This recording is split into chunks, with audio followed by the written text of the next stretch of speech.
মসজিদ গুলা দেখেন মালয়েশিয়া। এটা মসজিদের ডাইন সাইডের অংশ।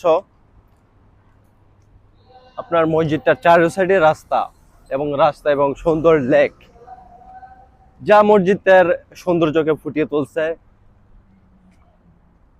এটা মসজিদের যে মেন উপরের অংশটা, হয় ভিডিওর শুরুতে আপনারা ড্রোন ফুটেজের মাধ্যমে কিছু অংশ দেখছেন, এবং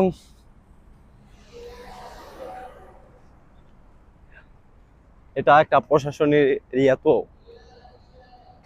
ড্রোন ফুটেজ নেওয়া ভাই বহুত টাফ ব্যাপার, বহুত টাফ। এটা আপনার চারপাশে প্রশাসনিক এরিয়া। এই যে দেখেন ভাই, অসাধারণ, কি সুন্দর একটা ভিউ। আকাশটাও একটু মেঘলা, বৃষ্টি ফোঁটা পড়তেছে আস্তে আস্তে।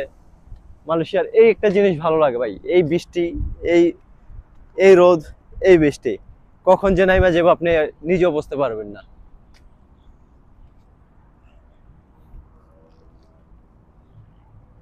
দেখছেন, অসাধারণ অসাধারণ, মাশাআল্লাহ।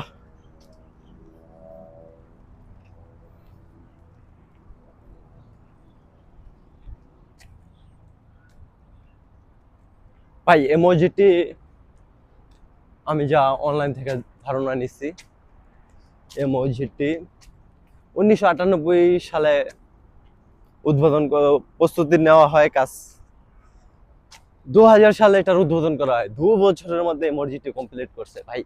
কাজের কি গতি ভাই, চিন্তা করে দেখেন কাজের কি গতি। আর বাংলাদেশে এরকম একটা প্রজেক্ট নিলে, দুর্নীতি, মসজিদের সভাপতি এত খাইছে, কেশিয়ার এত খাইছে ভাই। বাংলাদেশ কি বলবো ভাই, বাংলাদেশ দেশটাকে এমন একটা তামাশার পাত্র বানাই ফেলছে। মসজিদের সভাপতি টাকা খায়, কেশিয়ার টাকা খায়, এই এই এই এই টাকা খায়, সেই টাকা খায়, সবাই খালি বলে টাকাই খায়। ভাই বাংলাদেশ যেদিকে যাবেন ওদিকে এই নিউজটা পাইবেন, আর কিছু যেমন তেমন এই নিউজটা পাইবেন।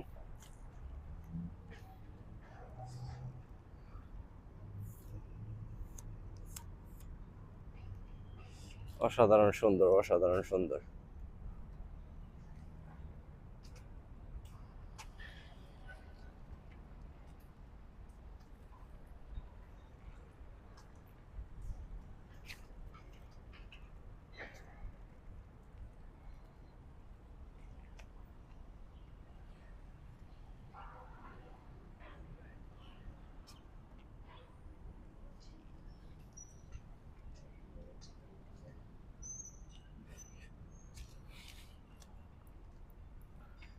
मुस्तफा आपके जैसा कोई आया है नहीं था, मुस्तफा आपके जैसा कोई आया है नहीं था, मुस्तफा आपके जैसा कोई आया है नहीं था।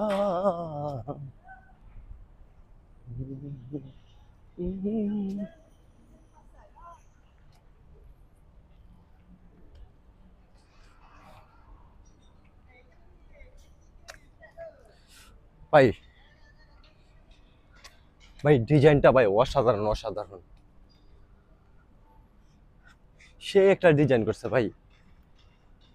আমি তুরস্কের গ্র্যান্ড মসজিদে যাই নাই, কিন্তু ভিডিওতে যা দেখছি ভাই হুবহু সেম টু সেম।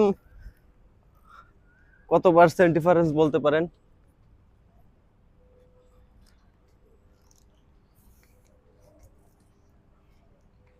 100-তে 80% মিল বলতে পারেন।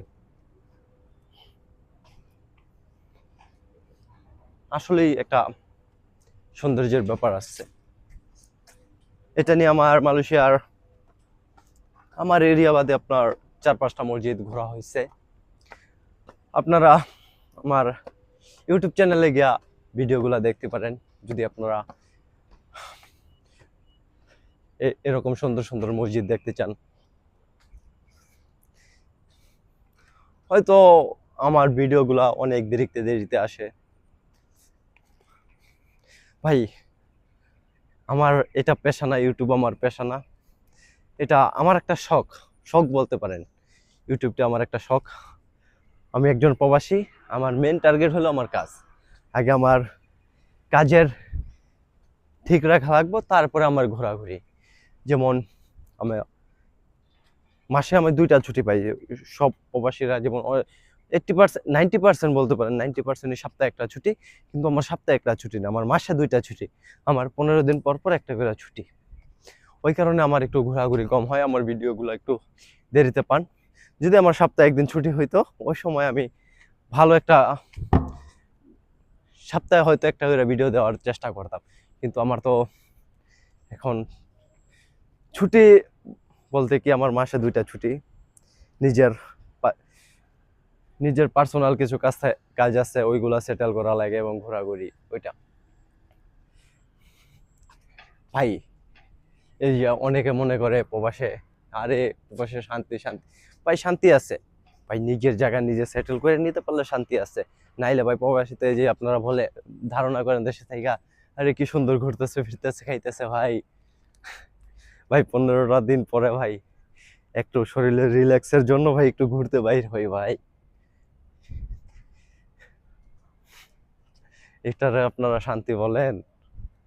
প্রবাসের প্রবাসীদের হ্যাঁ ভাই শান্তি ভাই, ওইটা দেখতে হয়তো ক্যামেরার চাকচিক্যে যে এরকম সুন্দর সুন্দর মসজিদ ভ্রমণ করতেছি, দেখতে হয়তো একটু ভালো লাগতে পারে ভাই।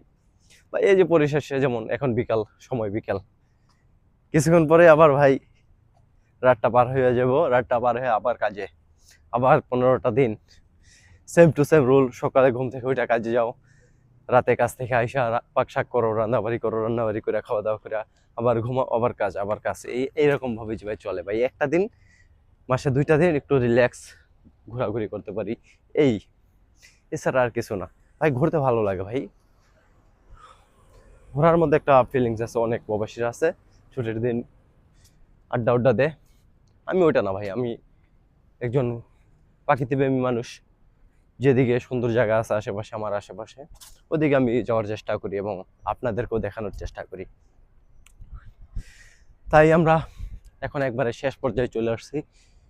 এখন আমরা চলে যাব, রুমে চলে যাব। প্রায় 4টার মতো বাজে আছে, বিকাল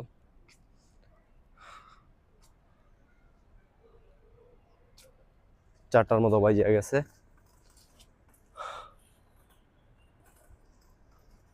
আর